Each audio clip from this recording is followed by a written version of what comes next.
स्वागत है दोस्तों। सीनरी ट्रिक हम पढ़ेंगे और इस ट्रिक को पढ़ने के बाद आपको लगेगा कि यस आप बहुत ज्यादा क्वेश्चंस आप कर पा रहे हैं सीनरी से रिलेटेड, यानी सब्जेक्ट वर्ब एग्रीमेंट से रिलेटेड ज्यादातर क्वेश्चंस आप कर पाएंगे। तो सबसे पहले हम डिस्कस करते हैं कि ये सीनरी क्या है। हमारे पास एक डिस्ट्रीब्यूटिव प्रोनाउन होता है और डिस्ट्रीब्यूटिव प्रोनाउन जो होता है ना गाइज, उस डिस्ट्रीब्यूटिव प्रोनाउन में हम लोगों के पास 15 प्रोनाउन होते हैं टोटल, और उन 15 प्रोनाउन के लिए एक रामबाण तरीका मैं आपको बता रहा हूँ। और ये डिस्ट्रीब्यूटिव प्रोनाउन कहता है कि दिस, यानी कि इसमें खुद में ये बात लिखी हुई है D is equal two is, और इस को हम उल्टा करेंगे तो ऐसा ही बन जाएगा और ऐसा ही से बनेगा सिंगुलर।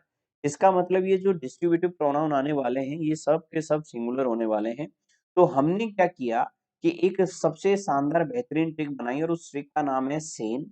और ये सेम ट्रिक बनाई हमने डिस्ट्रीब्यूटिव प्रोनाउन में, तो मैंने इसको एक साथ साउंड किया SANE से, तो बना सेन, और डी आपके पास है ही तो ये बन गया सेंडी। इसी सेंडी के बारे में हम डिस्कस करेंगे कि आपका सेंडी क्या है। तो ध्यान से देखिएगा, सबसे पहले मैं लिखूंगा यहाँ SA, उसके बाद एन, फिर लिखूंगा मैं E। आप ये देखेंगे कि एस का मतलब माय डियर स्टूडेंट सम से है, सबसे पहली बात। दूसरी बात गाइस ए जिसका मतलब एनी से है। फिर तीसरी बात एन जिसका मतलब आपका नो से है। और फिर तीसरी बात ई जिसका मतलब आपका एवरी से है। आपके पास टोटल जो चीजें निकल के आ रही हैं वो आपके सामने निकल के आई चार, जिसमें एस से आपका बना गाइस सम, ए से आपका एनी बना, एन से आपका नो बना और ई से आपका एवरी बना। तो ये आपका सेन हो गया। आप इसको समझे, सेन में आपकी जो फुल फॉर्म निकल के आ रही है वो सम, एनी, नो और एवरी। इस सेन के साथ माय डियर स्टूडेंट्स हमको बीओटी लगाना है, यानी कि बीओटी लगाना है, बॉट लगाना है। अब ये बॉट क्या चीज है जरा देखिए। इस बॉट की भी फुल फॉर्म हम जब जानेंगे तो हमें पता चलेगा कि सेन को जब बीओटी के साथ कनेक्ट करेंगे तो इसमें बी से निकल के आएगा आपका एक बड़ी, ओ से निकल के आएगा आपका वन, और टी से निकल के आएगा आपका थिंग। तो ध्यान से देखेंगे तो आपको पता चलेगा कि नीचे ग्रीन कलर में है तीन और ऊपर येलो कलर में है चार, यानी सम, एनी, नो, एवरी।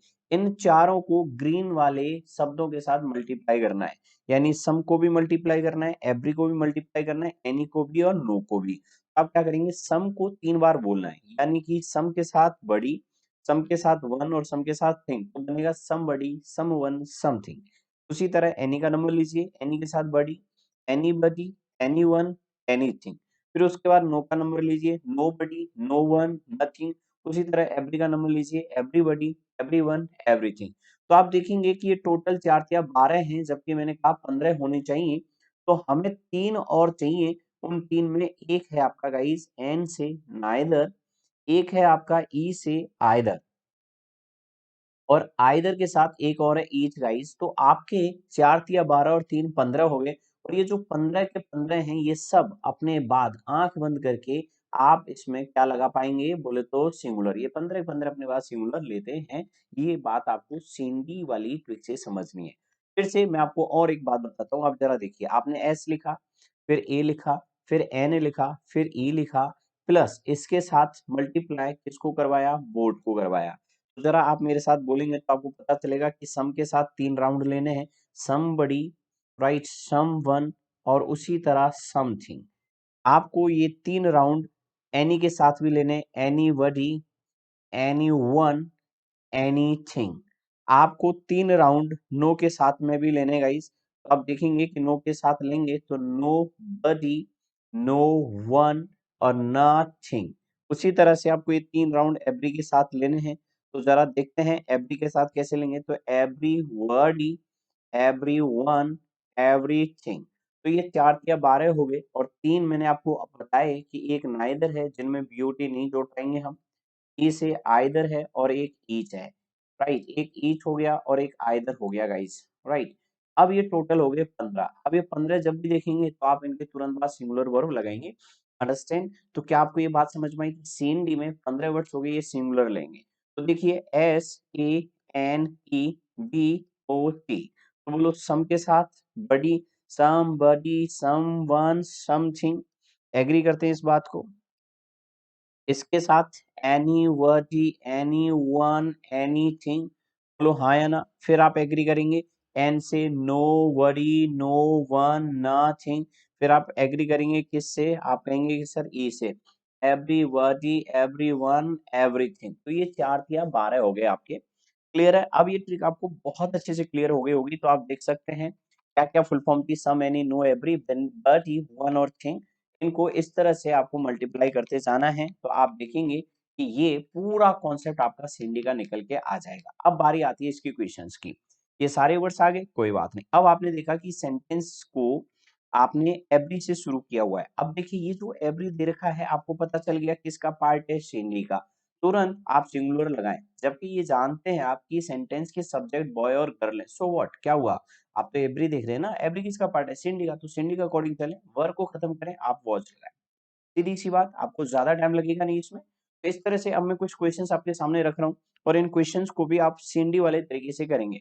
आपने देखा कि सेंटेंस में ये सेंटेंस है कितना भी बड़ा है, बट एवरी आया, और एवरी को देखते ही आप समझ गए कि सीएनडी है, इसीलिए हैव नहीं, यहाँ आपको जो लगाना है वो आपको हैज लगाना है, क्योंकि एवरी किसका पार्ट है? सीएनडी का। सीएनडी क्या लेता है? सिंगुलर। इसी के हिसाब से आपने फिर दूसरा सेंटेंस भी देखा, आपने देखा ईच दे रखा है, ईच किसका पार्ट है? तो आप कहेंगे सर सीएनडी का। सीएनडी क्या लेता है? सिंगुलर। अब सिंगुलर वाली वर्ब छांटिए, एक वॉज है और एक हैज है। अब वॉज कंप्लीटेड में जो कॉन्सेप्ट है वो बी के साथ थर्ड फॉर्म का है, और हैज कंप्लीटेड में हैज के साथ वर्ब की थर्ड फॉर्म का है।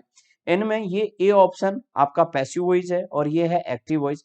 पैसिव वॉइस का मतलब है काम जिसके लिए किया जाता है तो पैसिव वॉइस लेते हैं, जिसने काम किया है उसके लिए आप एक्टिव लेते हैं। तो आप देखिए ईच ऑफ द 6 बॉयज, ये जितने भी लड़के हैं इनमें से सब ने काम कर लिया है, काम इन्होंने किया है, तो मामला आपका एक्टिव वॉइस में जाएगा, और एक्टिव वॉइस की वजह से आपको यहाँ हैज प्लस वर्ब की थर्ड फॉर्म लेनी है, यानी कि आपका आंसर हो गया सी।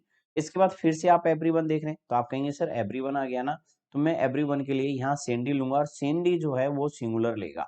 अब ऐसी स्थिति में सिंगुलर वाला ऑप्शन आपके पास में हैज है, ये सीधा सीधा आपका आंसर हो गया।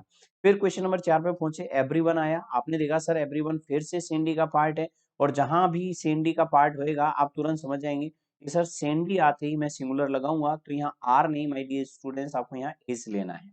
आप देखेंगे कि एवरीवन अगले सेंटेंस में क्वेश्चन नंबर 5, जो कि फिर से सेंडी का पार्ट है, और सेंडी का कोई भी पार्ट अगर आपको दिखाई देता है आपको सिंगुलर वर्ब लेनी है, इसलिए वर्ब को मैंने वॉच किया। फिर से मैंने आपको सेंडी के सारे क्वेश्चंस लिए, क्योंकि हमारा जो टारगेट है सेंडी ट्रिक है, इसलिए जो भी सेंडी का क्वेश्चन देखेंगे तो आप वहां सिंगुलर लेंगे, और यहाँ हैज दे रखा है जो कि अपने आप में ठीक है। आपने देखा क्वेश्चन नंबर 7 में एवरीबॉडी है, ये भी आपका शेंडी का पार्ट है, और शेंडी आएगा तो सिंगुलर, तो वर नहीं आएगा, क्या आएगा गाइस? वॉज आएगा। आप देखेंगे नोबडी दे रखा है, फिर से आप कहेंगे सर शेंडी आ गया, शेंडी आ गया, तो आपका हैव नहीं बल्कि क्या आएगा? हैज। ये आपका आंसर हो गया।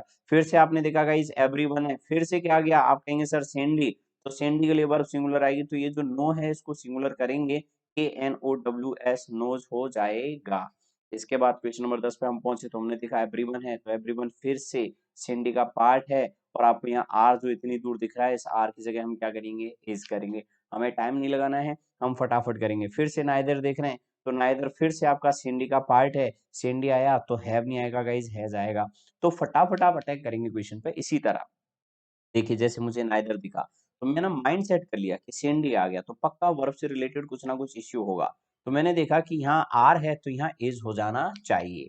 इसी हिसाब से मैंने फिर से देखा एवरी आ गया, फिर से मैंने देखा कि सेंडी आ गया, सेंडी आ गया, तो वर्ब फिर से सिंगुलर आएगी, तो आर नहीं गाइस, क्या आएगा? इज आएगा। क्वेश्चन नंबर 14 को आपने देखा तो एवरीवन दे रखा है, फिर आपको सेंडी आ गया, सेंडी आते ही वर्ब सिंगुलर करेंगे तो लव नहीं लव्ड आएगा। इस तरह आप सारे क्वेश्चंस को कर सकते हैं। नो वन दे रखा है, गिब्स में एस लगा हुआ है, समवन दे रखा है, सेंडी का पार्ट है लेकिन रन में एस नहीं है, आप इसको भी सिंगुलर करेंगे तो ये रन्स हो जाएगा। इसी तरह आपको और भी बहुत सारे क्वेश्चन जो भी सिंधी से रिलेटेड दिखाई देते हैं उनको इसी तरह आप कर सकते हैं, फटाफट स्पीड से कर सकते हैं, बिना टेंशन के आप कर सकते हैं। बस ये ध्यान रखना है कि सिंधी आ गया तो सिंगुलर वर्ब आएगी। Is that clear? एक और ट्रिक के साथ हम हाजिर होंगे बहुत जल्दी।